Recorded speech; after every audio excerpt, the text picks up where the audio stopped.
This is Mark Bell from SuperTraining.tv, Super Training Gym, the strongest gym in the West. And there you see Ryan Spencer doing his thing, squatting some big weights.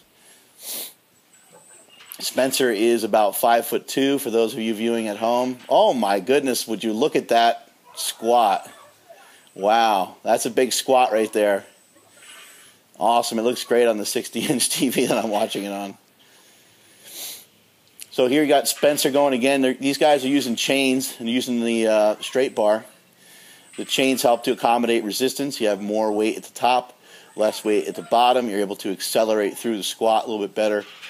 Spencer's been getting his depth a little bit better as of late, getting down a little lower. And you got Greg Buffington, G-Buff, doing some box squats. Greg is still a geared power lifter, so he likes to utilize the box. We feel at Super Training that the box squat is great for not only dynamic work, but it's great for athletes that are still lifting in powerlifting gear.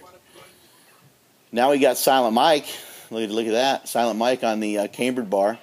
The cambered bar is going to alleviate stress from the shoulders. It's going to change the center of gravity a little bit. It's also going to allow you to squat a little bit deeper, in my opinion, than a straight bar. So those of you with mobility issues can use some of these specialty bars, the safety squat bar and the cambered bar, to help get yourself more lowerist. This guy here has got some crazy mobility. This is Lauren. He's got some crazy mobility through the spine and tends to kind of overextend when he squats. Here's Mike going with about 5 bills here for some reps. Good strong squats by him, nice and steady. I think the cambered bar tends to rest a little bit lower on your shoulders, and that also might be part of the reason why you're able to get a little bit lower. It's just kind of directly over the hips and pushes your hips down a little bit more. This is one of our new guys. I can never remember any of our new guys' names. I'm really terrible with that, even though he's not even that new. He's probably been around for about 2 years.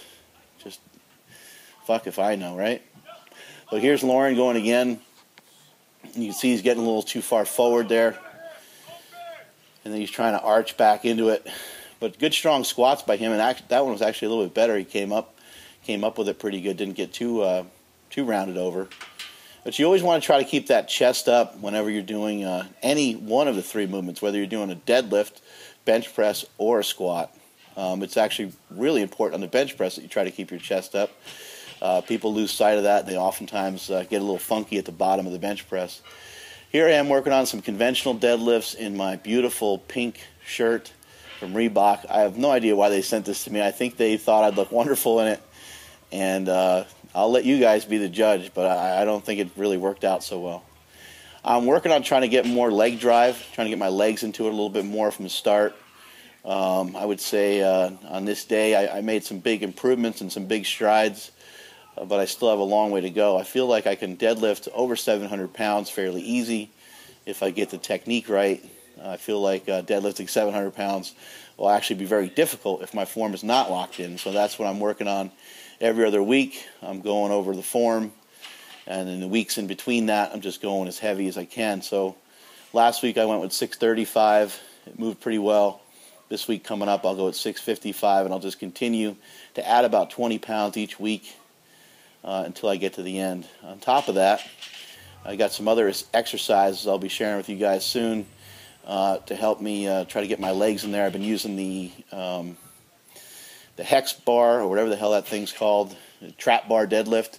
My fat ass barely fits inside of it, but I've been using that, and actually put like 5-pound plates underneath my feet, and that kind of allows me to really shove my knees forward.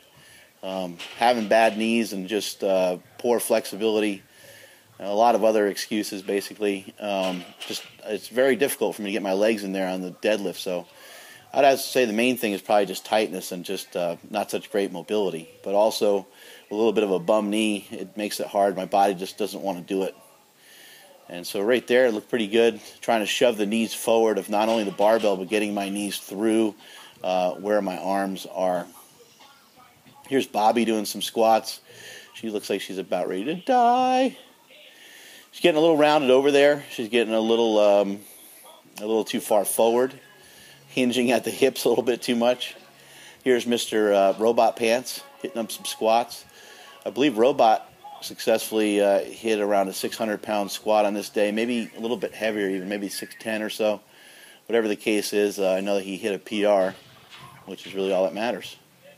There's Chris Ramos, nearly killing himself, as always. Bobby is getting a little too far forward here again. And you see it's just a little too much for her back. Her legs weren't involved in that squat quite enough. So she's going to have to work on some things with her to try to keep her more upright. A robot doing a double with well over 500 pounds there. So here goes Bobby again. Bobby's trying to get used to the knee wraps. It's crucial. If you're a raw lifter that's going to wear knee wraps, it's very crucial that you get used to those knee wraps. She did a little stand efforting yelp in there to help get her up with that one. But probably needs to work on the depth a little bit more.